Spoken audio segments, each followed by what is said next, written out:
sería de un origen bajo. Y existen otros factores asociados a que sea grave esa hemorragia de 10 días altas y que probablemente pueda requerir una intervención urgente. Y es el paciente en que le hago un cuadro hemático de urgencia y la hemoglobina está menor a 8, o que el paciente clínicamente está haciendo taquicardia, o si le hice el lavado nasogástrico veo sangre rutilante. Son factores que me están diciendo este paciente probablemente va a requerir que yo lo intervenga prontamente. Otras cosas que debemos tener en cuenta cuando estamos abordando hemorragias de 10 días altas en general es ver las enfermedades de base de los pacientes, sobre todo los pacientes que tienen enfermedad coronaria o enfermedad pulmonar, porque ellos son más susceptibles a las anemias, y ya vamos a hablar más adelante que quizás en ellos somos un poco más estrictos en los objetivos de hemoglobina y no somos tan laxos como lo seríamos en las variceales. Lo otro es que si el paciente tiene una enfermedad renal o tiene una insuficiencia cardíaca instaurada, pues yo debo vigilar mucho ese estado hemodinámico, ese estado hídrico, porque ellos son más susceptibles a la sobrecarga. Y si yo me pongo a hacer una terapia de reanimación con líquidos endovenosos agresiva, quizás voy a irme al otro extremo. Y vamos a ver cómo deberíamos abordar estos pacientes, sobre todo con las transfusiones, los objetivos de la hemoglobina.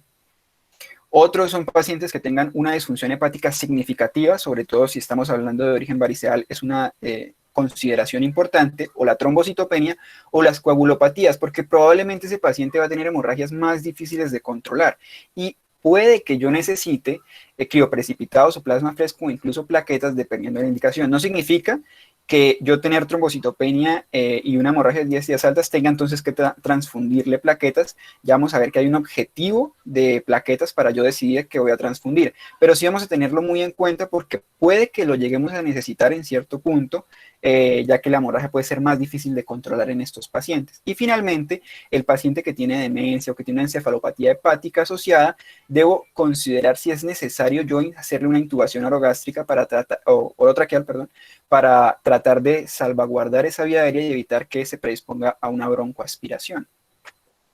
Entonces, en el interrogatorio también nos va a aportar claves útiles. Por ejemplo, si el paciente me dijo, sí, doctor, yo ya tuve de hecho una hemorragia donde yo estaba también vomitando sangre, y en ese momento me hicieron endoscopia y me dijeron que yo tenía una úlcera gástrica, o me dijeron que yo tenía una varice. ¿Por qué es importante ese antecedente? Porque el 60%, casi que más que un caricellazo, la lesión anterior es la misma culpable actual, ¿sí? Entonces, hasta que no se demuestre, probablemente de ahí es donde está sangrando otra vez.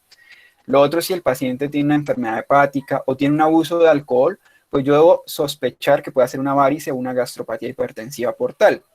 O si el paciente tiene un aneurisma aórtico abdominal o un injerto aórtico que esté haciendo una fístula aortoentérica.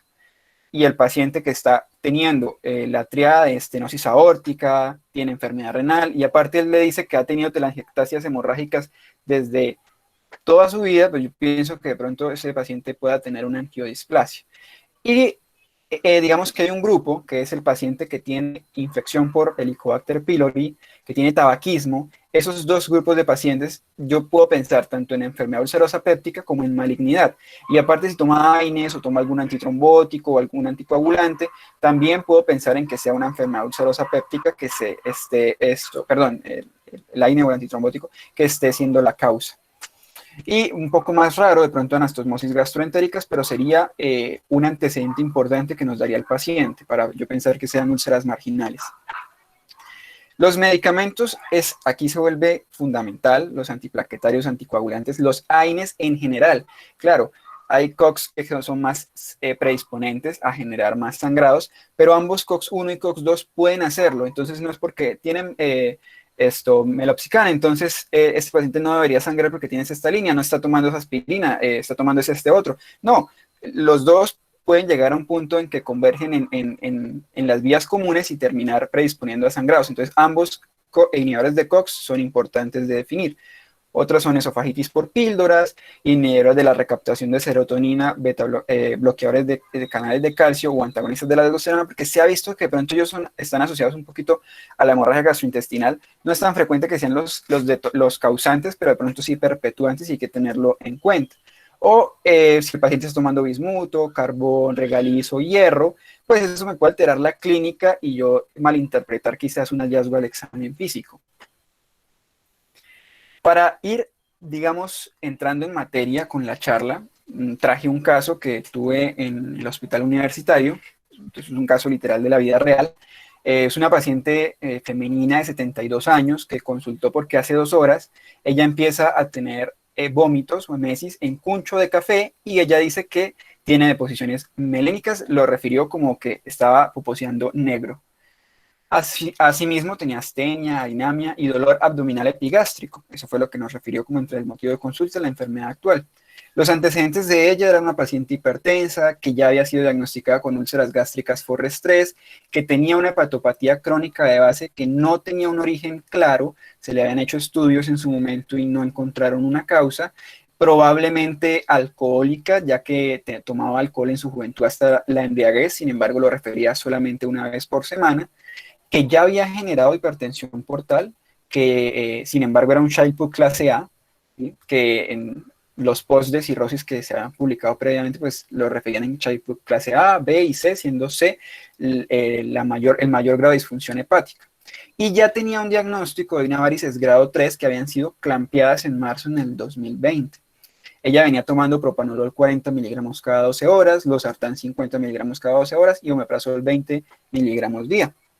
Como antecedentes, la colecistectomía, el antecedente toxicológico de alcohol y tabaquismo desde los 12 años hasta hace 2 años se tomaba 2 cajas de cigarrillos al día.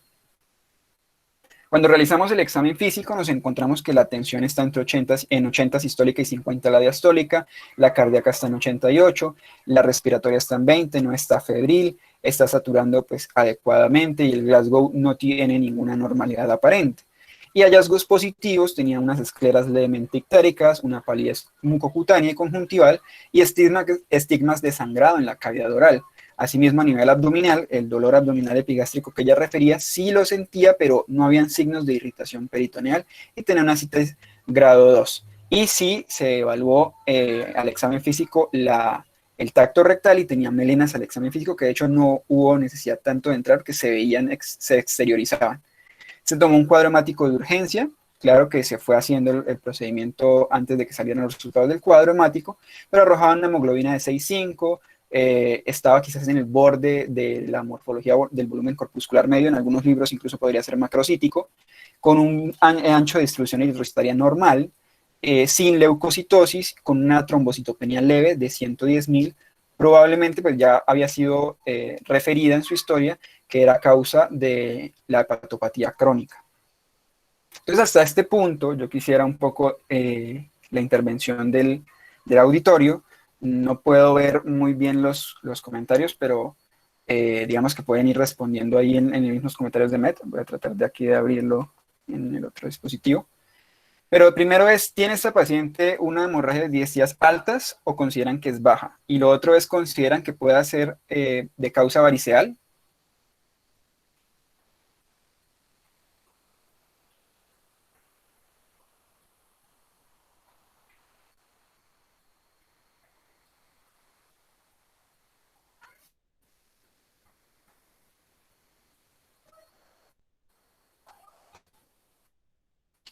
Okay, mientras voy haciendo otra pregunta, ¿ustedes consideran que este es un sangrado clínicamente significativo?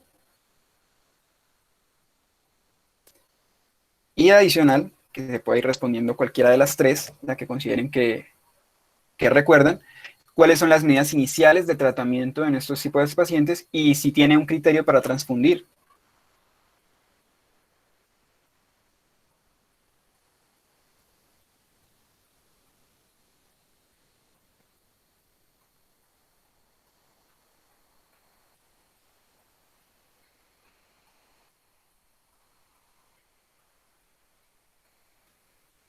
Ok, listo.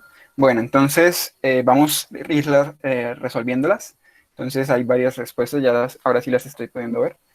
Entonces, primero, era definir si es alto y si es probable causa variceal. Definitivamente sí tiene varios predictores de que sea alto, ¿sí? Ya habíamos visto, tenemos unas medidas al examen físico que ya eso es más que suficiente, también están referidas por el paciente y bueno, tenemos un antecedente, una hemorragia de 10 días altas ya, perdón, unas varices esofágicas y una úlcera gástrica que es Forre 3, ese quizás era el el cañazo, por decirlo así, ya que un Forrest 3 pues realmente es limpio, no está sangrando en estos momentos, pues en esos momentos que hicieron la endoscopia. La otra era si era un sangrado clínicamente significativo. Cuando nosotros vemos las definiciones como tal que se refieren, cuando uno dice el paciente ingresó a urgencias, uno dice, bueno, esa es la hora cero de ese paciente, y el sangrado clínicamente significativo está referido como ese paciente que requiere por lo menos, usted considera que requiere 2 unidades de glóbulos rojos en menos de 24 horas del ingreso, con alguna de las siguientes: el paciente está con unas sistólicas menores a 100 o disminuyó en 20 milímetros de mercurio o más la sistólica, o tiene taquicardia significativa con una frecuencia cardíaca mayor de 100. Y entonces en este paciente es probable que tengamos un sangrado clínicamente significativo, pero para cumplir esa terminología, digamos que teóricamente sería así. Lo otro es un sangrado varicoso agudo, que es el que ocurre entre el ingreso hasta 5 días en la institución, o cómo yo considerar un fracaso del tratamiento. Este término es importante que lo tengamos presente para en próximas diapositivas hablar de qué pasa que si fracasa el tratamiento, y es ese paciente que hace una hematemesis reciente, que tiene sangre fresca más de 100 mililitros en un aspirado gástrico si se realizó en más de 2 horas de tratamiento, que se ha choqueada hipovolímicamente, o que la hemoglobina se disminuyó más de 3 gramos en menos de un día. Y resangrado de las varices es cuando ocurre después de 5 días de la hemostasia. ¿Y por qué es tan importante? Primero, porque es una emergencia gastrointestinal, las hemorragias de 10 días variceales. ¿Qué me dice que sí podía ser variceal? Pues bueno, tiene una historia de una hemorragia variceal, es probable, ya no es muy clara, ya dice, a mí me diagnosticaron las varices, probablemente se las diagnosticaron porque o sangró o porque ella venía con el término muy claro de las melenas, pero no era una muy buena informante. Pero por lo menos sí tenía un diagnóstico de cirrosis ya establecido, una hepatopatía crónica, tenía una citis, tenía una trombocitopenia, era una paciente que ya nos daba unos odds ratio bastante fuertes para yo sumarle a que fuera de posible causa variceal. ¿Qué restaría? Que tuviera anticoagulantes o vainas, pero no era el caso de esta paciente, entonces no habían criterios que me restaran. Es importante que estos pacientes, la mortalidad es entre el 10 al 20% a las 6 semanas y va aumentando dependiendo de varios factores que vamos a ir mencionando, y vamos a tratar de calcular en este paciente cuál puede ser su mortalidad también a largo plazo. ¿Y por qué se generan esas varices esofágicas? Bueno, para no aburrirnos tanto de pronto con todo el proceso de fisiopatología, hay 3 mecanismos importantes que tenemos que tener en cuenta. Uno son los cambios que ocurren estructuralmente a nivel del hígado, ¿sí? Esos sinusoides hepáticos, y los cambios dinámicos inmersos en esos sinusoides. Esos me van a predisponer a que se incremente una presión portal y va a predisponer una angiogénesis que va a terminar generando las colaterales y por tanto las varices esofágicas, que pues en dado punto podrán llegar a sangrar. La asitis obviamente está mediada por ese incremento de presión portal, que sería en general como lo que llamaríamos hipertensión portal en estos pacientes. Y los objetivos o las medidas iniciales, que era otra pregunta, es de manera de urgencia, es por lo menos restaurar o mantener la hemodinamia de este paciente, vigilar sus niveles de oxigenación, controlar la hemorragia y prevenir las complicaciones, ya sería el último paso. Entonces, con eso vamos a tomar por lo menos unos pasos a tener en cuenta en urgencias. Entonces, yo primero trato de tener accesos endovenosos en esos pacientes. Entonces, pido la ayuda, todo es un equipo en urgencias, pido la ayuda a los enfermeros, si tengo otro médico a la mano que me ayude y pues puede ayudarme, excelente, perfecto, y tratar de tener 2 vías, por lo menos de un calibre 16, o si es posible, a colocarle un catéter venoso central. Si no es posible porque es una urgencia y no hay disponibilidad, no voy a esperarlo, quizás después sí se lo coloque, pero por lo menos tener 2 vías libres para poder hacer la reanimación líquida o la reanimación hídrica de estos pacientes y tener para poder pasar los medicamentos. Entonces, la reanimación la voy a hacer según la hemodinamia del paciente y la voy a hacer por bolos, ¿sí? Tratar de ser no tan excesivos con estas reanimaciones y con las transfusiones, porque ya vamos a ir viendo que ellos quizás esas agresividades, obviamente si en el agudo lo necesita, se lo colocamos.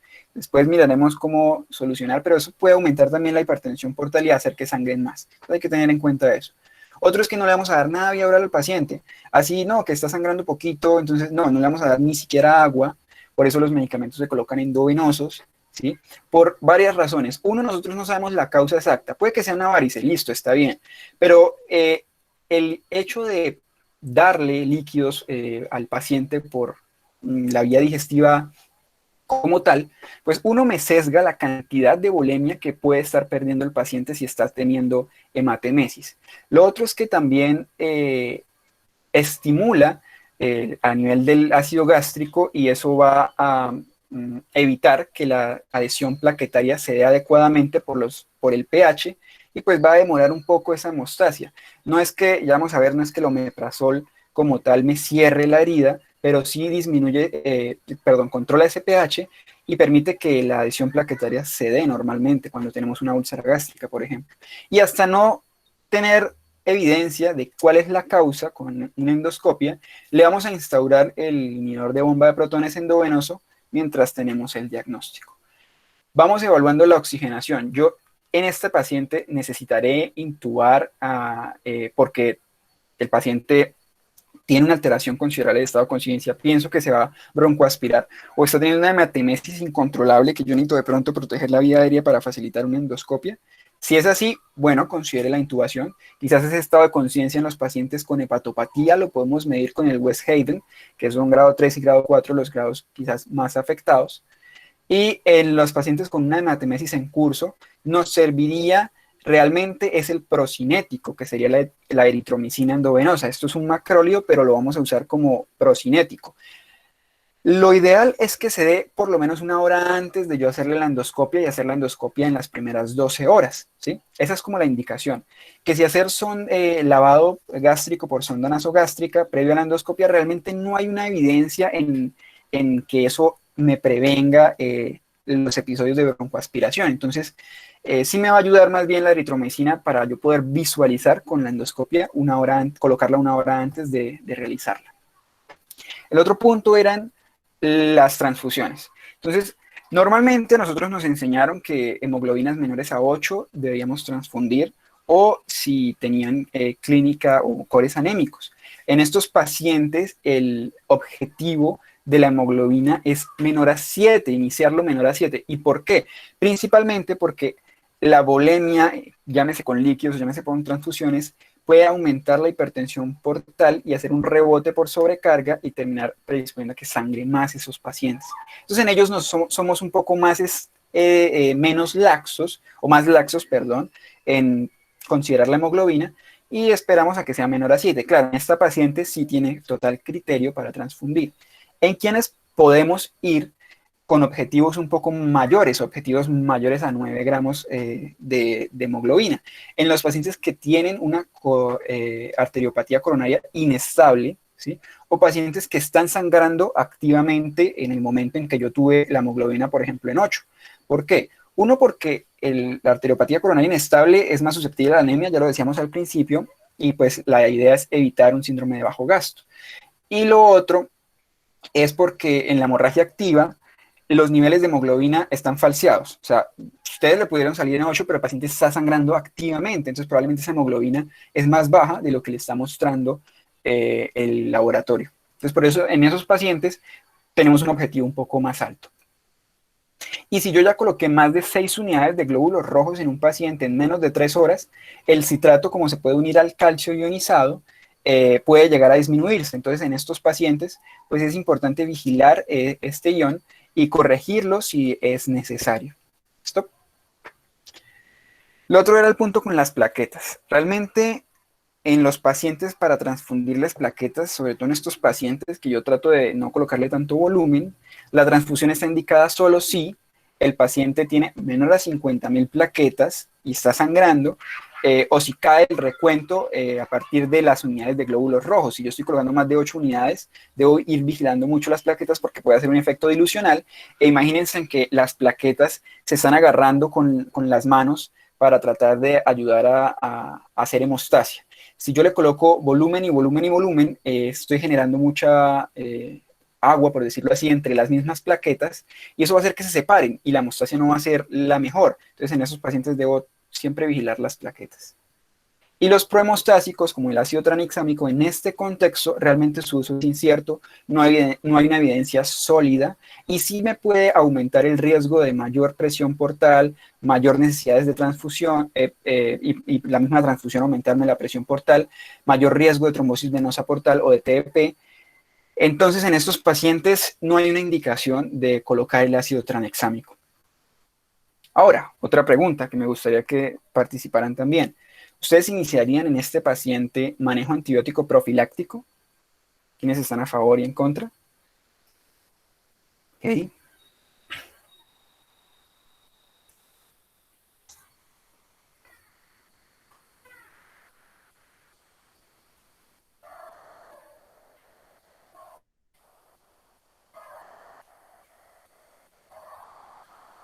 Listo, bueno, veo que todos la tienen clara.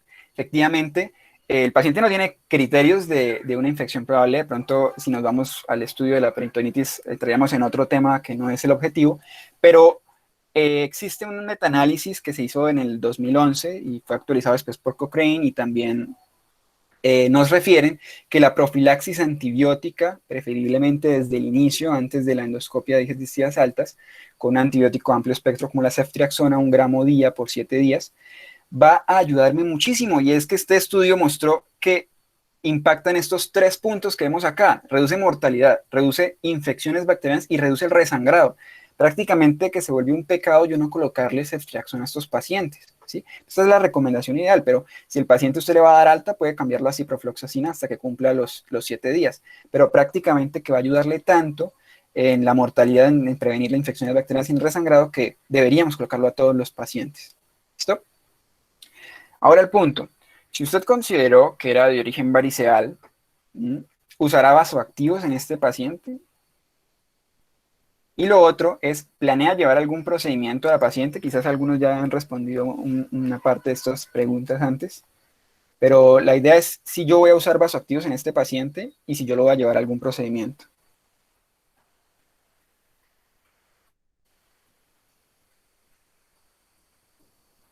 Procedimiento sí. Ok, listo. Entonces vamos a ir viendo ambas preguntas, ¿sí?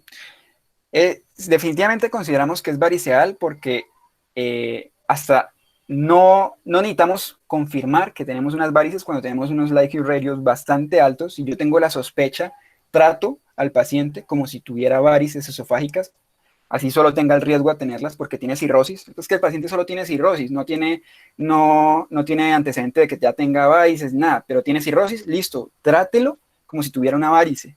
¿Sí? Que después, si usted le hace la endoscopia y no le encuentra la varice, pues le quita el medicamento, listo, no hay problema, pero colóqueselo. ¿Sí? ¿Y qué le colocan? Entonces ahí es donde están los dos vasoactivos principales que se suelen manejar, que es el octeótide y la terlipresina. Quizás el octeótide se maneja más en Estados Unidos porque pues ellos no tienen terlipresina, nosotros sí tenemos terlipresina, podemos usarlo, y esas son las dosis de manejo de estos dos medicamentos, y la idea es que yo los coloco, los instauro de una, y los puedo retirar por ahí a los 2 o 5 días después de yo haber detenido la hemorragia como tal. ¿Y por qué son importantes estos vasoactivos? Estos vasoactivos me van a mejorar la hemostasia, me van a mejorar mortalidad, necesidad de transfusión y la duración de la hospitalización. Ellos disminuyen el flujo sanguíneo portal y ya vamos a ver que la terlipresina, que es análogo a la vasopresina, y el octeótide y la somatostatina respectivamente, entre ellos, cuando se estudiaron, digamos, los estudios que hicieron comparando, terlipresina quizás es el que demostró reducir una mortalidad de manera individual. Ha sido un debate, pero de todas maneras, terlipresina por el momento es el que ha mostrado reducir mortalidad de manera individual y es una opción excelente. Obviamente, si no la tenemos, pues no es un pecado colocar octeótide, que es el que usan en Estados Unidos, y se coloca un análogo de somatostatina. La función o por qué ellos son útiles es que, como decíamos, disminuyen el flujo sanguíneo portal. La terlipresina es de liberación lenta y sostenida, o sea que por eso me permite usarlo en dosis cada 4 horas. Los análogos de somatostatina o la octeótide, la vida media es bastante corta, desaparece a los pocos minutos, 2 a 3 minutos, algunos llegan hasta 5 minutos, pero es muy corto, entonces ellos se manejan usualmente en infusiones, ¿sí? Disminuye la mortalidad de la terlipresina, pero no está disponible en Estados Unidos. Hay que tener en cuenta los efectos adversos. La hiponatremia, debe vigilar el sodio en estos pacientes. Los pacientes coronarios, prefiera quizás si tiene otra opción de otra opción, porque digamos que no es una recomendación adecuada dar terlipresina a sus pacientes, pero tampoco es una contraindicación, ¿sí? De todas maneras, si es lo único que hay o es lo que su centro maneja, pues délo. porque usualmente, digamos que se ha visto asociado, no tan frecuente, pero se ha descrito infarto agudo miocardio, necrosis cutánea e incluso isquemia intestinal en estos pacientes. Y pues la terlipresina tiene un efecto más sostenido que la octreotide, por lo que veíamos de su liberación. ¿Listo? La historia natural de estos pacientes con varices esofágicas, usualmente ellos podrían detenerse espontáneamente, sí, la mitad podrían detenerse, pero resangran. Entonces, ¿yo cómo voy a saber cuáles pacientes pueden detenerse espontáneamente o ya se detuvieron espontáneamente y quizás no van a resangrar, o cuáles son más probables que resangren? Entonces, para eso hay unos criterios, unos factores de riesgo para el resangrado temprano y para el resangrado tardío. Entonces, yo digo, bueno, primero de entrada, ¿quién es improbable que se detenga solo el sangrado? Pacientes que tienen una disfunción hepática severa, es un Child-Pugh-C, ¿sí? O que le realizaron la endoscopia o que en el momento yo de la valoración sigue sangrando. Es improbable que se detenga solo, por lo menos no puedo considerarlo así. O que ya tengo una historia del paciente y que tiene un gradiente de presión venosa hepática mayor de 20 milímetros de mercurio. Los pacientes es improbable que se detenga solo el sangrado. Si se llega a detener espontáneamente, pueden resangrar, esto no hablando de estos pacientes, sino en general otros pacientes, otros que no tengan estos factores de riesgo, si se llegan a detener espontáneamente, pueden resangrar hasta en un tercio en las primeras 6 semanas. ¿Sí? Y el 70% a largo plazo. Entonces, ¿qué me define o qué factores de riesgo debo tener en cuenta?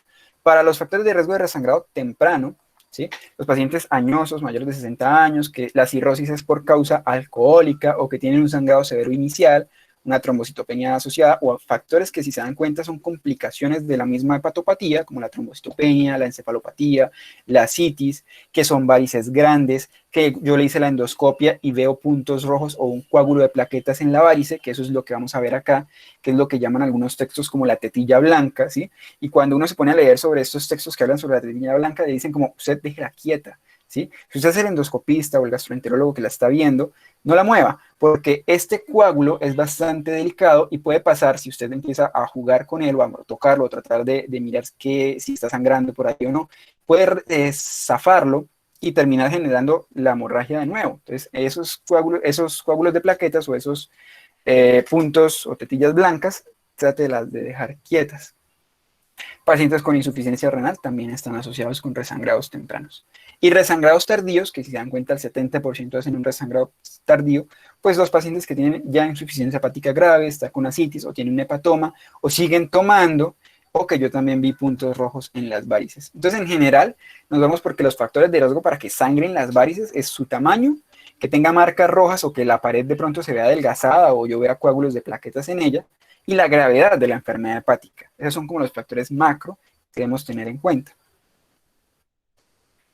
¿Cuándo? La otra pregunta eran los procedimientos. Entonces, ¿cuánto mejora ligar las varices o yo realizar una escleroterapia endoscópica? Que son las dos opciones que se ponen en la mesa. La mejor opción es ligar endoscópicamente y en el público también lo mencionaron, la ligadura sí es la opción inicial porque disminuye el resangrado al 30% y la mortalidad al 25%, mucho menor a la escleroterapia endoscópica que maneja un resangrado entre un 40 y un 50% y una mortalidad entre el 30 al 60% dependiendo del paciente y un poquito del operador. Ambas opciones pueden empeorar una gastropatía hipertensiva portal por el rebote y hacer esto que vemos acá, que es la gastropatía hipertensiva portal, que es lo que llaman que se puede ver como piel de serpiente y tiene riesgo de sangrado de esta misma gastropatía hipertensiva portal. Pero aparte, los pacientes que son llevados a escleroterapia, quizás estos factores que están más aumentados que la ligadura endoscópica, se deba a complicaciones, que yo se las dividí en esta tabla como locales, regionales y sistémicas. Locales, que el mismo procedimiento permita que se ulcere, que se lacere o que sangre, que haya una dismotilidad esofágica o que le duela o haya odinofagia en ese paciente. Regional quizás es que yo termine perforando, generando una mediastinitis o una efusión pleural o incluso dilatando, haciendo una dilatación gástrica aguda. Y sistémicas, pues que lleve a ese paciente a una peritonitis bacteriana espontánea o a una septicemia o alteraciones respiratorias como aspiración, alteraciones de Q o un síndrome de dificultad respiratoria aguda o incluso trombosis de la vena portal. Bien, siguiendo con el caso, esta paciente se le hizo todos los manejos iniciales que estábamos viendo adelante, se le transfundió, se le inició la terlipresina, se le inició el omeprazol, no teníamos endoscopia aún, y luego cuando se le pudo hacer la endoscopia dentro de las primeras 12 horas, El paciente tenía una varices esofágicas grado 3 que ya se habían descrito, pero se apreciaban coágulos con signos inminentes de sangrado y el fondo gástrico no era valorable porque habían coágulos de sangre frescos, a pesar de que se inició la eritromicina. Y se procedió como tal a hacer la ligada de las varices esofágicas de manera inicial. Cuando nosotros vemos la enfermedad hepática según los estadios de progresión, esto nos permite calcular más o menos la mortalidad de 1 año o a 5 años según el estadio. Esta paciente que ni siquiera coge el estadio 5, porque el estadio 5 dice que tenga por lo menos 2 eventos de descompensación. Esta paciente tenía las varices ya instauradas, tenía la citis, tenía la trombocitopenia, tenía la hipertensión portal quizás bastante marcada. Nos daba ya solo con eso a 5 años de mortalidad un 87%, quizás la paciente tenía mayor probabilidad de mortalidad por sus múltiples comorbilidades de base. ¿Sí? Pero digamos que esta tabla nos ayuda un poco en predecir su mortalidad 1 año y por lo menos en esta paciente tendríamos 87%. Y si usted necesitara controlar el sangrado en esta paciente, afortunadamente se controló el sangrado con estas medidas, pero si dado el caso usted tiene un paciente que no le controló con las medidas anteriores o está terrible ese sangrado y usted necesita controlarlo de manera inmediata y no tiene una endoscopia a la mano, ¿usted qué otras alternativas tiene? Esta es una pregunta un poco más complicada, entonces voy a irla desarrollando con las diapositivas. Entonces, una opción es el taponamiento con balón. ¿En qué consiste? Ustedes aquí ven una sonda de Sengstad-Blackmore. Hay otra, que no me acuerdo en estos momentos el nombre, se me pasa, pero la idea es que yo, como aquí se ven, tiene puertos de balón gástrico, la parte de aspiración gástrica, este es el balón gástrico, este es el balón esofágico. Entonces, ¿cuál es la idea con este taponamiento con balón? Primero yo intubo al paciente para evitar una aspiración en él. Lo otro es que cuando lo coloco debo tener en mi cabeza que esto es un puente, no es un tratamiento definitivo, esto es un puente en el paciente. Puente a que yo lo vaya a llevar a endoscopia, puente a que yo le vaya a hacer un tratamiento definitivo como unos tips o puente a una cirugía, ¿sí? El kit completo usualmente viene con la sonda, con el manómetro, con las jeringas de gran volumen, con sistemas de tracción y con una succión adecuada. Pongo al paciente de cúbito supino o de cúbito lateral izquierdo, lubrico el tubo y lo inserto por la boca más o menos medio metro para tratar de abarcar toda esa vía digestiva. Succiono los puertos para eliminar el aire y poder inflar el balón a más o menos unos 100 cc de aire y la idea es poder confirmar radiográficamente que se encuentra debajo del diafragma y de esa manera yo lleno con 300 a 400 cc de aire más y de esa manera hago una tensión sostenida que me permita evitar que esas varices, o sea, imagínense que las estoy apretando para evitar que sangren, ¿sí? Pero yo debo controlar mucho y vigilarlo periódicamente porque este procedimiento en particular pues tiene el riesgo de que, tiene varios riesgos. Uno es que se desinfle y vuelva a resangrar. Entonces la idea es que el balón esofágico, pues yo deba irle midiendo esa tensión y lo otro es que no se me vaya la mano porque entonces puedo romper incluso el esófago. Entonces una vez controlo la hemorragia con la presión que consideré que fue la adecuada, empecé a inflar, se detuvo la hemorragia, listo, perfecto. Empiezo a tratar de reducir a 5 milímetros de mercurio hasta tratar de lograr una presión objetiva, que por eso tengo el manómetro, de 25 milímetros de mercurio, ¿sí? Si vuelve a sangrar, cuando yo le esté bajando esos 5, pues vuelvo y le subo unos 5 y digo, bueno, hasta ahí pude llegar, ¿sí? Se puede dejar más o menos por unas 24 o 48 horas, ¿sí? Pero debe tratar de irse desinflando cada 12 horas para verificar si hay resangrado, ¿sí? Si paró, puede desinflar y dejar el tubo normal y reanudar incluso si vuelve y sangra y lo infla de nuevo, ¿sí? Pero la idea es que esto sea un puente. Hace un control hemostático a corto plazo muy bueno y estaría reservado para esa estabilización temporal. ¿Por qué? Porque tiene varios, digamos, cosas negativas. Uno es que los pacientes de base cardiópatas pueden exacerbar arritmias cardíacas, o por ejemplo con hernia de hiato también voy a tener mucha precaución en esos pacientes, o con insuficiencia respiratoria, a pesar de que yo intubé para evitar la aspiración, pues de todas maneras está el riesgo de que se broncoaspire, ¿sí? Y el riesgo del resangrado yo al desinflar el balón es la mitad, o sea que un caricellazo vuelve y sangra. Entonces, por eso decíamos que es un puente. Y si la hemorragia está muy incontrolable, otra opción que yo tengo es poner un estén esofágico que también es puente, no es permanente. Entonces tenemos taponamiento por balón, que es temporal, y el estén esofágico temporal. Esto en el contexto de que no tengo el taponamiento con balón, de que no tengo una endoscopia a la mano, o de que falló la endoscopia y pueda realizar cualquiera de estos dos.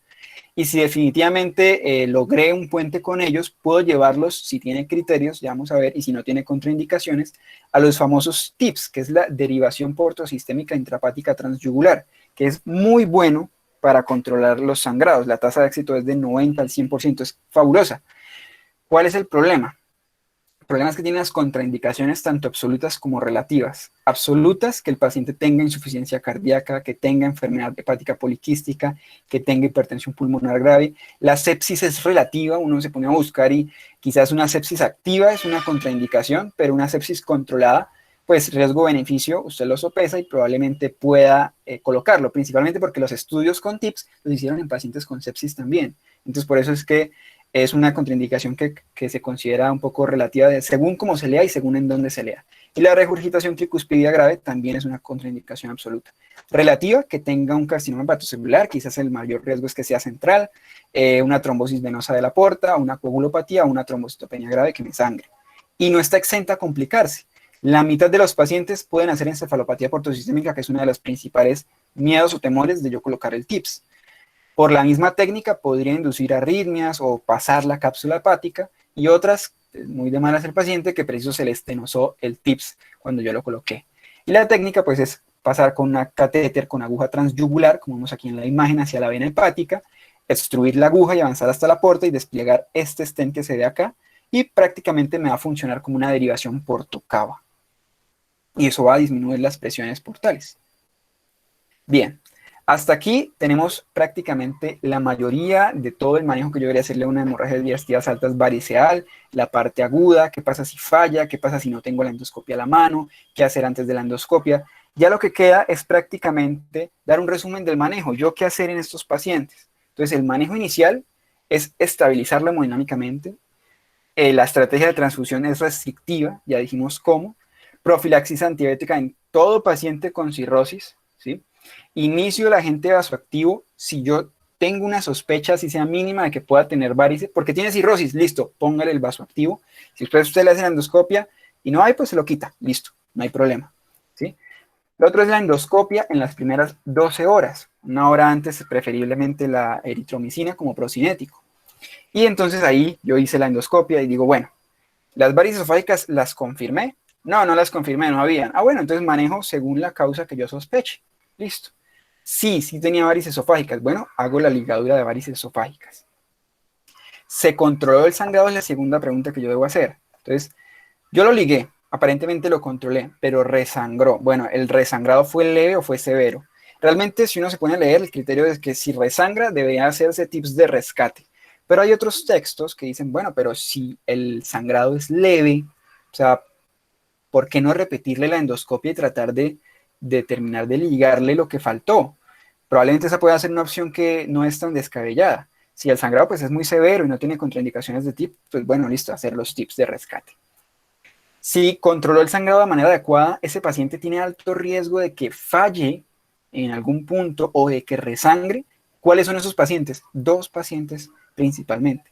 El que tiene cirrosis C, listo, ya. O el que tiene cirrosis Child-Pugh B y tenía hemorragia activa cuando usted hizo la endoscopia. En esos pacientes que tienen alto riesgo de resangrado, ya vamos a ver que debemos tener otras consideraciones. Si no lo tiene, pues continúe el vasoactivo por 2 a 5 días porque usted ya controló el sangrado, y una vez suspende o descontinúa el vasoactivo en estos días, puede iniciar o reiniciar el betabloqueador no selectivo. Súper importante, en el manejo inicial, paciente que tiene probabilidades de hipotensionarse, no corran con el betabloqueador. El betabloqueador sí es uno de los pilares fundamentales en la prevención, pero no es en el manejo agudo de las varices. Entonces, en ellos puede empeorar ese estado hemodinámico y de hecho quítele los antihipertensivos también a ese paciente y más bien se los reinicia cuando usted ya haya controlado la situación y ya haya descontinuado el vasoactivo. Ahí sí se vuelve prevención secundaria y es igual de importante que en una prevención primaria reiniciar el beta bloqueador. Si sí tiene esos riesgos de falla o de resangrado, hago los tips tempranos, principalmente en las primeras 72 horas es donde puede ser beneficioso este procedimiento. si no hay contraindicaciones, claro está, ya las vimos antes, las absolutas y las relativas. Y si yo no puedo hacer tips tempranos, pues nada que hacer, continúe más el vasoactivo y después que, pues si logré controlar la hemorragia, descontinúo y coloco los beta bloqueadores. Si requiero colocarle vasoactivos ya porque se me está hipotensionando, ya no le corro la terli, sino le corro a la norepinefrina y lo llevo a ese paciente a unidad de cuidados intensivos. Pero si sí puedo hacer los tips tempranos, pues se los coloco y de una vez se los coloco le puedo descontinuar los vasoactivos. Ya no necesito llevarlos más tiempo. Y esto sería como el algoritmo para un enfoque, digamos que resumido. Y hay unas consideraciones para finalizar que debemos tener en cuenta. Uno son los ajustes en la medicación.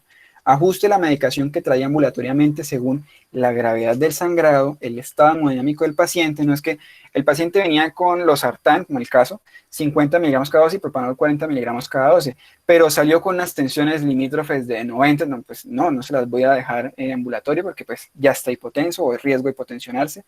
Entonces voy a calcular esa medicación ambulatoria.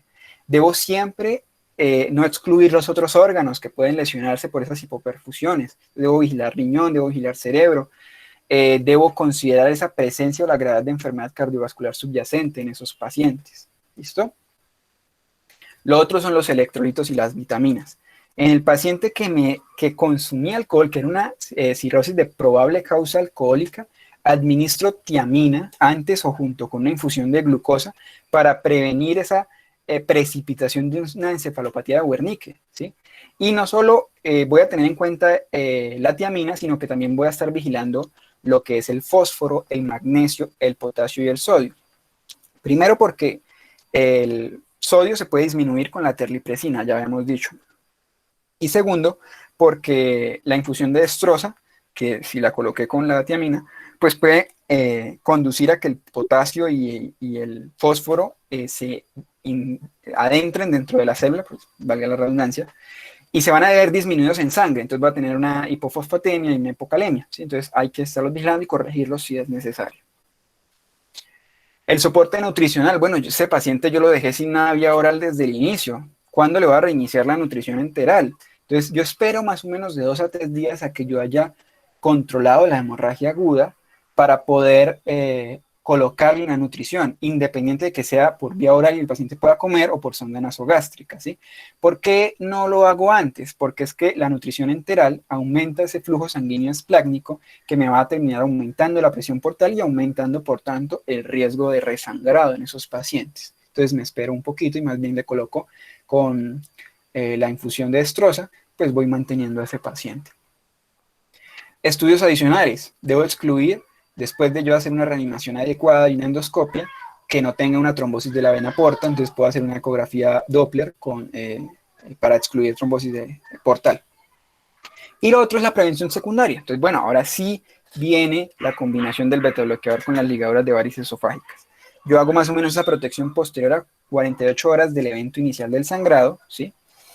Y la idea es que ellos me van a prevenir entre el 60 al 70% de los episodios en el primer año, ¿sí? Las dosis del beta bloqueador es las mismas que en una primaria, dedica la siguiente tabla, que es la que finaliza, tiene las dosis de la mayoría de los medicamentos para que le tomen una foto, para que la guarden, ¿sí?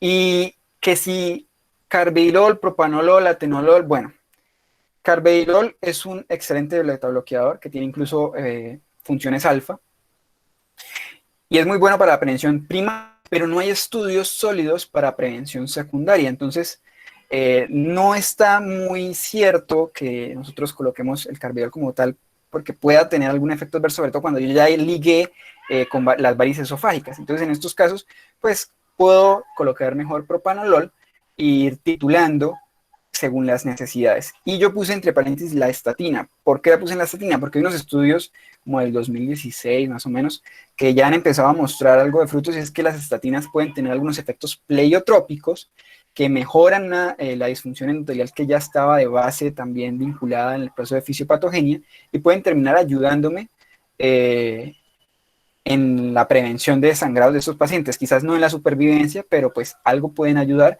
y se están cada vez más colocando y probablemente los tengamos como una recomendación a futura, o incluso actual, hay algunos que ya la colocan. ¿sí? Y lo otro importante es que yo no me puedo quedar con que solo los ligue en urgencias. Estos pacientes yo debo hacerles una terapia de erradicación de varices. No es solo ligarlo una vez, yo debo mandarlo a ligadura de cada 2 semanas o cada 4 semanas, dependiendo del paciente, hasta que yo erradique totalmente las varices. Bueno, uno dice erradicar, pero es por lo menos que sean tan pequeñas que yo no las pueda seguir ligando, ¿sí? Ese es el objetivo como tal. Y esta era la tabla que les decía, que le pueden tomar foto. Aquí están la farmacodinamia y la farmacocinética de los medicamentos, cómo iniciarlos, cuál es la dosis máxima, los efectos adversos potenciales. Pues explicarla no tendría mucho, nos demoraríamos aquí mucho, quizás los aburra más. Entonces la idea sería que pueden tomar una foto, tenerla presente. Aquí está incluso con el estudio de simvastatina, que fue el de la estatina, y me parece una tabla muy valiosa que podemos tener en cuenta. ¿Listo? Entonces, muchísimas gracias. Cualquier duda o cualquier pregunta pueden hacerla.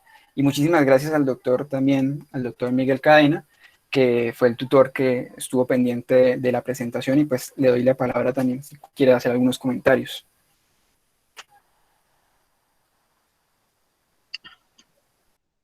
Muchas gracias, Jonathan y Andrea y todos los muchachos del Grupo de Interés en Medicina Interna de la UNAP. Realmente es muy placentero ver esta disciplina y rigurosidad con la que se reúnen cada uno de ustedes en el interés particular por nuestra especialidad. Yo quisiera, aprovechando que veo entre los asistentes al doctor Néstor Blanco, que lo hemos invitado muy amablemente también a que nos dé sus apreciaciones ahora que está haciendo el fellow de gastroenterología en el Hospital Militar. No sé, Néstor, si quisieras tomar unos minutos, compartirnos algunas recomendaciones o opiniones al respecto, antes de pasar a dar las pequeñas conclusiones que he preparado. Buenas noches, profe. Muchas gracias. Gracias por la invitación. Felicitaciones a Jonathan. Una muy buena charla, muy actualizada. Eh, Algunos comentarios muy básicos ya a la hora de hacer la endoscopia. Una cosa es que las varices siempre se deben ligar cuando veamos puntos rojos. Y es que puntos rojos tómenlo como más como banderas rojas. El pezón blanco, pezón rojo y otro hallazgo que de pronto no se mencionó, que se llama vaso sobre vaso, o no lo vi, son hallazgos de un sangrado inminente. Esto es más para la prevención primaria que para la secundaria, pero cada vez que uno ve esos hallazgos, los debe ligar. Pero uno ve un pezón blanco es que de ahí sangró. Y ahí sí no estaría muy de acuerdo con lo que hablaban en el artículo que mencionó, porque ver un pezón blanco significa que de ahí sangró, y si de ahí sangró, va a volver a sangrar. Y ya sabemos que va a pasar algunas semanas hasta hacerle la otra endoscopia. Con los vasopresores, básicamente nosotros lo que hacemos es utilizar terlipresina, a pesar de que la evidencia no es muy fuerte, pero eh, casi que siempre con norepinefrina podemos llegar a buenos resultados, sobre todo si el paciente está hipotenso. Recuerden que la norepinefrina es mejor vasopresor sistémico que la terlipresina y tiene menos efectos adversos, sobre todo en el contexto de la hiponatremia. Propranolol y carvedilol, como bien lo dijo, son muy comparables en prevención primaria, en prevención secundaria no tanto, pero estos pacientes que tienen una alta carga de comorbilidad y tienen cardiopatía de base, a veces con el carvedilol nos queda mucho más fácil titularlo. Entonces no es una conducta inadecuada utilizar carvedilol en pacientes con alta carga de comorbilidad, sobre todo patología cardiovascular de base. Tips, muy bien, está muy bien. El problema de los tips es la encefalopatía que desarrollan, pero para eso podemos estar pendientes. Esa es, digamos que es la utilidad real del Doppler portal, que sería estar muy pendientes de que la presión no baje de los 12 milímetros de mercurio. Recuerden que la presión portal normal es de 3 a 5 milímetros de mercurio. Ningún paciente con una presión portal, un gradiente de presión portal menor a 12 milímetros de mercurio va a sangrar. Ese no va a tener sangrado variceal. Entonces, ese es como el límite donde debemos mantenerlo. En el 12, si baja mucho, nos hace encefalopatía, pero si está muy arriba, nos sangra. Lo que pasa es que una cosa es decirlo y otra hacerlo. Entonces, el radiólogo es el radiólogo o el cirujano vascular son los que van a manejar eso y a veces es complejo decidir hasta dónde lo van a bajar. No es tan fácil técnicamente. Las alternativas son utilizar stent. Uno le puede decir al radiólogo, por favor, pongan un stent de un menor calibre, de 6 French, en vez de uno de 7 o de 8 French, para que la presión no se baje tan rápido, el paciente no me haga encefalopatía. Pero bueno, eso hay que discutirlo con ellos antes de llevarlos a procedimiento. Y lo último que le iba a decir es que esos balones esofágicos y los balones esofagogástricos no los usamos mucho porque tenemos muy mala experiencia con eso, ya sea aquí en el hospital militar o en la clínica Foscal o en la Fundación Cardiovascular. Si uno los usa son en un caso muy extremo, quizás tendrían alguna utilidad en un primer nivel de atención, pero en un tercer y cuarto nivel no se deben utilizar porque causan perforación. Causan perforación, broncoaspiración, dolor, y tienen demasiados efectos adversos que es preferible hacer todo lo posible, incluso si yo me demore en la endoscopia más tiempo del planeado, hacer la endoscopia hasta que yo pueda ligar, en vez de utilizar esos balones que sí tienen muchos problemas. En cambio, el stent esofágico parcialmente recubierto sí es una buena alternativa para cuando yo no pude ligar. Cuando a ustedes les digan que no se pudo visualizar el fondo gástrico, pues de pronto ustedes pudieran quedar un poco inconformes porque cuando uno no visualiza el fondo, a pesar de haber utilizado la eritromicina, quería comentarle lastimosamente, Jonathan, así como en Estados Unidos no hay terlipresina, aquí no tenemos eritromicina intravenosa. No, en Colombia no hay eritromicina intravenosa, entonces es un problema. En la eritromicina oral no serviría en este caso. Pero siempre, siempre hay que hacer todo lo posible por ligar todas las varices. Uno no va cogiendo varice por varice, uno va de distal, del esófago distal, de la unión esófago-gástrica hacia atrás.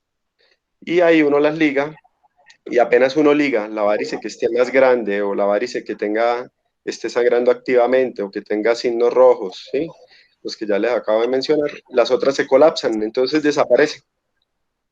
Si hay resangrado, es preferible evitar hacer otra endoscopia, porque recuerden que uno pone ahí una liga y ese tejido se va a necrosar. Entonces, si yo hago otra endoscopia en el contexto de un resangrado, vamos a tener dificultades porque puedo causar una lesión esofágica peor, un sangrado severo que no voy a poder ligar. Por eso es que la principal opción para el resangrado son los TIPS. Pero si ustedes ven que la hemoglobina se está bajando, pero ese descenso no es mayor a 3 gramos y el paciente no está inestable, pues podemos utilizar transfusiones. Me parece muy bien lo que dijo, evitar tener hemoglobinas mayores a 9, a menos que el paciente tenga una cardiopatía isquémica de base o alguna otra condición que me exija tener niveles más altos, pero preferible los TIPS. Si definitivamente estamos, digamos, en un segundo, tercer nivel donde no tengamos radiólogos intervencionistas tan buenos como los que hay allá en Foscal, y remitirlos o utilizar otras alternativas, pero hacer una endoscopia tan seguida después de haber ligado no es tan sencillo, no es tan sencillo. Eh, es una situación bastante estresante, o sea, uno tener un paciente hipotenso con un sangrado variceal a chorro sin ver nada, es muy complejo, pero muy bien, me parece muy bien la revisión. Quería hacerle esos comentarios, muy de acuerdo con todo lo que dijo, o con la mayor parte de lo que dijo, lo otro eran aclaraciones. Recuerden que el omeprazol en este contexto de un paciente crítico durante la hospitalización lo dejan porque el paciente también ellos tienen derecho a tener otras causas de sangrado, como úlceras, varices gástricas, que también son muy frecuentes y incluso sangran más. Esas no se ligan, sino que se les pone cianocrilato, por lo menos eso hacemos acá. Pero ellos también pueden tener otras lesiones de la foie o úlceras, entonces siempre hay que ver el estómago. Hasta segunda porción del duodeno se debe ver. Eh, Eso era lo que les quería comentar. Espero que pues haya servido para aclarar algo. Y si tienen alguna duda, con mucho gusto. Muchas gracias, Muchas Néstor. gracias. Es un placer escucharlo nuevamente y sentirlo cerca acá de nuestra universidad y en contacto con los estudiantes, tanto de pregrado, posgrado y los docentes que estamos acá compartiendo con el EMIC. Si quieren, me voy a tomar 2 diapositivas para poder hacer el cierre antes de abrir las preguntas. Se les voy a pedirles un pequeño campo para presentar estas diapositivas. Ya el doctor Néstor pues nos hacía algunos énfasis importantes que también quería simplemente revisar. Y es que nosotros somos médicos, nos gusta la medicina interna, la medicina integral.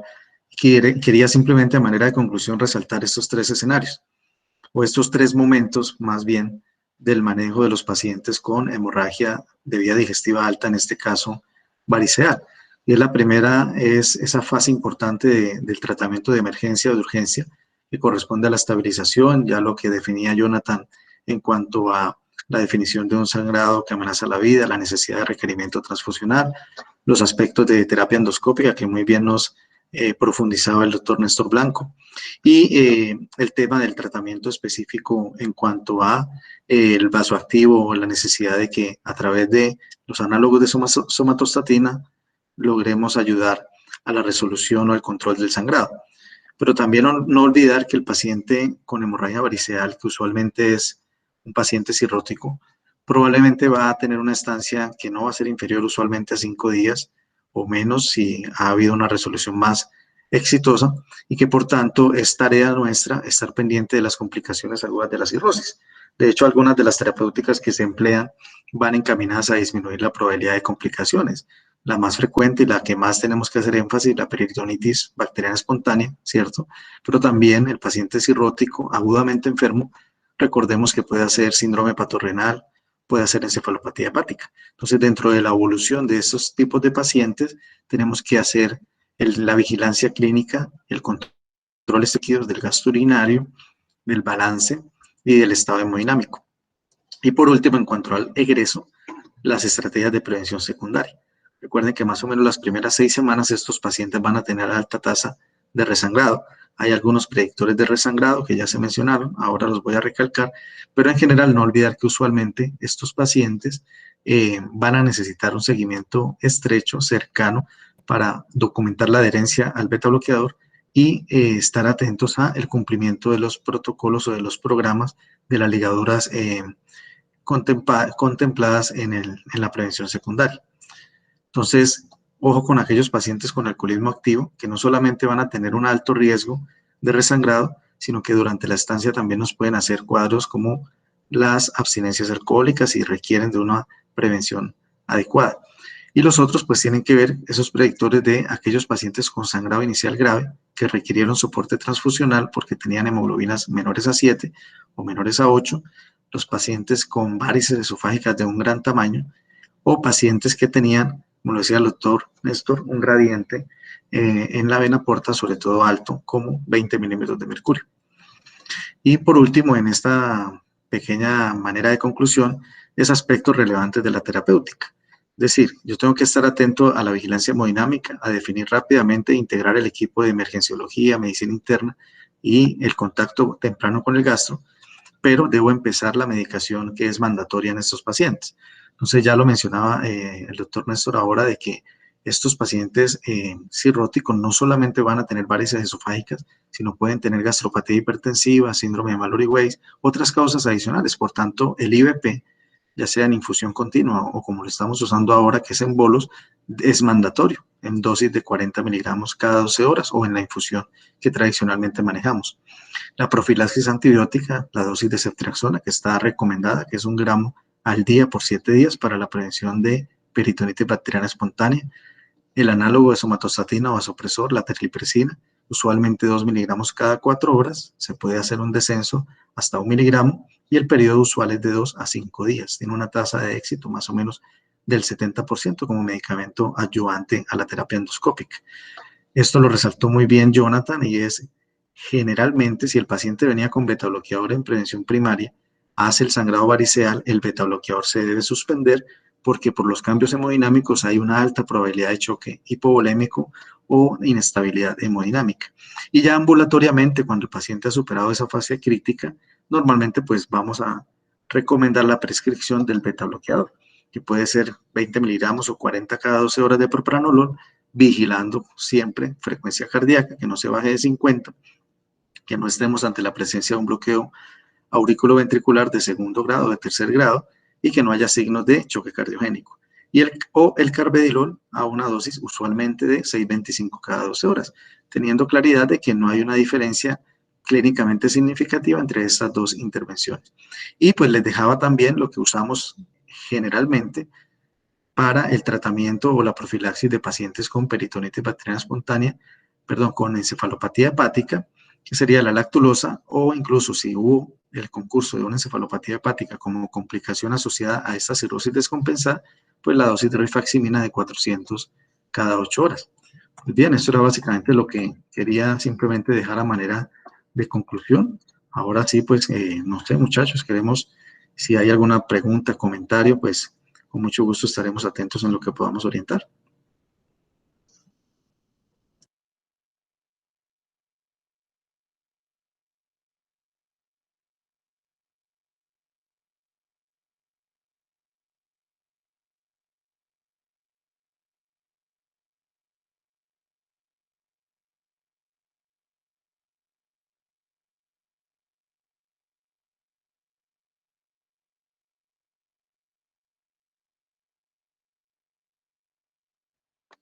Bueno, están como tímidos, entonces yo aprovecho para decirles algo. Una cosa, Jonathan, y lo vi ahí en los comentarios del doctor Miguel Cadena, es que nosotros tenemos muchas fallas, tenemos muchas fortalezas en la atención de las complicaciones de estos pacientes, pero tenemos muchas fallas en la prevención de las complicaciones en los pacientes cirróticos. En estos pacientes nunca se nos debe olvidar que tienen un muy alto riesgo del desarrollo de hepatocarcinoma y que se les debe hacer seguimiento periódico con ecografía. Entonces a veces se van o llegan porque tienen ascitis, lo que hacemos es ponerle la aguja, hacerle paracentesis y siempre se nos olvida hacerle el seguimiento para el diagnóstico temprano de hepatocarcinoma.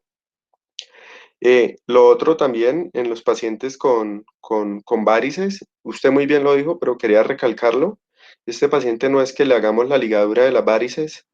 eh, Recuerden que ligamos las que tengan los puntos rojos que ya hablamos o las varices grandes, ¿no? De manera profiláctica me refiero. Pero estos pacientes hay que hacerle seguimiento y cada seguimiento muy periódico. Entonces estos pacientes tienen una endoscopia cada año, cada 2 años, cuando no es así, ¿no? Dependiendo del paciente, cada 4, cada 3, cada 4, cada 6 semanas debemos estar vigilando eso. Si ya encontramos en los estudios endoscópicos varices pequeñas o ausencia de varices o ausencia de signos rojos, pues ahí sí podemos espaciar un poco el seguimiento. Pero mi mensaje va a que no abandonemos a los pacientes cirróticos, que a veces siento que los maltratamos un poco porque los vemos como el paciente sin pronóstico, el paciente cansón, el que siempre llega descompensado, el que siempre llega sangrando, y, o el que siempre llega con la barriga llena para que le saquemos líquido, y no es así, ¿no? O sea, debemos tener empatía y tratarlos como lo que son, unos seres humanos que merecen respeto. El hecho de pronto hay un problema que es que la mayoría son de origen alcohólico, entonces eso hace que, que los traten de una manera despectiva cuando no es justo, porque el alcoholismo es una enfermedad también. Entonces, siempre no olvidarse, ese paciente, nosotros aquí lo que hacemos es, les damos nuestro teléfono, llámenos si se siente mal, si sangró nos avisa, les pedimos el número, lo llamamos, lo citamos para que se hagan la endoscopia de control, pero hay que estar muy encima de ellos porque hay muchas cosas que se pueden hacer. Y no olvidar también tratar siempre de solicitar en el paciente que esté indicado el trasplante hepático, ¿no? Eh, no existen centros de trasplante como quisiéramos en el país, pero es que nosotros tampoco solicitamos el trasplante, ¿no? Entonces, en la medida en la que nosotros nos concienticemos de que el trasplante es una solución, ya los servicios irán apareciendo. Eso era lo que les quería decir. Muchas gracias, doctor. Néstor, buenas noches. Yo también voy a aprovechar de que los estudiantes están tímidos. En primer lugar, felicitaciones a Jonathan. La verdad que me pareció una revisión muy buena, muy completa. Segundo, es un placer tener un egresado nuestro, un alumno nuestro de nuestro posgrado, ayudándonos en estas tareas. Y felicitaciones a todo el grupo porque la verdad que es una iniciativa muy buena y veo que asisten con un buen número de estudiantes. Yo tenía una pequeña preguntita, Néstor, con respecto a los tips, es decir, técnicamente son fáciles, son muy costosos, porque la impresión que yo tengo es que no se usan en la medida en que debería hacerse, o es el pálpito que tengo con respecto a los tips. No sé qué me podrías aclarar con respecto a eso. Doctor, lo que pasa es que los tips uno los debe ver como un paso previo a un trasplante hepático, ¿sí? No como una solución definitiva. Entonces, ese es el problema. Si yo al paciente considero que es candidato de trasplante hepático y que lo puedo incluir en una lista de trasplante en un futuro no muy lejano, hacer los tips es una muy buena alternativa porque va a ayudar a que este paciente se nos compense y no tenga una complicación fatal antes del trasplante y pues con todos los beneficios que tiene. Eh, Hacer tips en el paciente con Child-C, con cáncer, como lo dijeron en la charla, o con un pronóstico muy malo a corto plazo, no me cambiaría mucho los resultados, ¿sí? Entonces, por eso es que a veces no se hace tanto el TIPS como uno quisiera, pero es porque no tenemos un programa de trasplante hepático bien establecido. Lástima que no vino César, se me olvidó invitarlo, Cediel, que él está ahorita en el programa de trasplante hepático allá en Antioquia, pero definitivamente en Antioquia que están haciendo trasplantes y de hecho él es el que les hace el seguimiento del gradiente de presión portal con Doppler, lo hacen muchísimo más que nosotros, pero porque ellos ya saben que eso es asegurar al paciente para llevarlo a trasplante, pero hacerle tips al paciente para darle salida allá al pueblito donde esté viviendo, eh, sin hacer ninguna otra intervención, pues no sería muy costo efectivo. Diferente, y también hay que mirar cuál es la indicación del TIPS, si es digamos, la citis refractaria, si yo lo veo ya como un manejo paliativo, o si es para evitar el sangrado recurrente de origen variceal, o si ya es una medida de emergencia en un paciente que se me está muriendo por un sangrado recurrente en la fase aguda que mencionaba Jonathan de los primeras 120 horas de la hospitalización, desde la hora 0 hasta los 5 días. Entonces, dependiendo también del contexto. En la medida en la que hagamos charlas de estas y la gente sepa que esa es una alternativa, pues se hará más, profe. Lo que pasa es que el problema es que desconocemos que esta es una buena alternativa y lo otro también es la ausencia de un centro de trasplante, por lo menos en Bucaramanga, ¿no?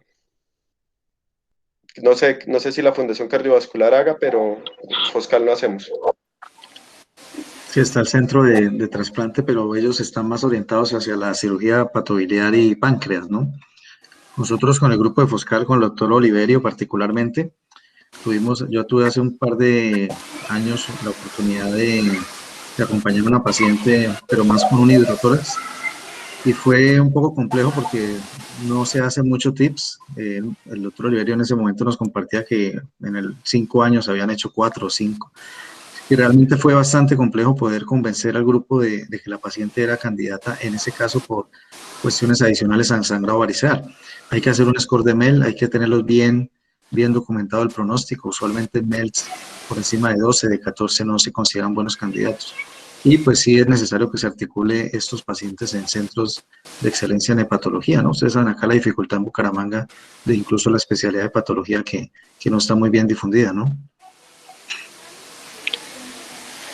Bueno, muchas gracias, doctores, también por su participación. La idea es seguir haciendo también otras complicaciones, son muchas complicaciones de la cirrosis. Hoy abordamos una, pero ojalá abordemos muchas otras más y tenerlos a ustedes también como docentes invitados, por supuesto. Entonces, gracias y también gracias, doctor Néstor, por esas intervenciones tan valiosas. Con mucho gusto, muchas gracias por la invitación. Me alegra mucho verlos, a todos los estudiantes, a Jonathan, al doctor Cadena y al doctor José Ignacio. Me alegra mucho saludarlos. Muchas gracias, Néstor. Muy amable y apreciamos mucho tu colaboración, doctor José Ignacio, doctora Sonia, a todos los docentes, compañeros, egresados, médicos y estudiantes también. Andrea, no sé si vas a cerrar la reunión de alguna manera. Muchas gracias por la invitación. Sí, doctor, pues de antemano agradecerles a todos por la asistencia, a nuestro expositor el día de hoy, Jonathan Díaz, y pues a todos los doctores por el compromiso que tienen con nosotros y de manera muy especial pues al doctor Néstor Blanco y al doctor Miguel Cadena que pues, nos ayudaron muchísimo hoy con sus intervenciones.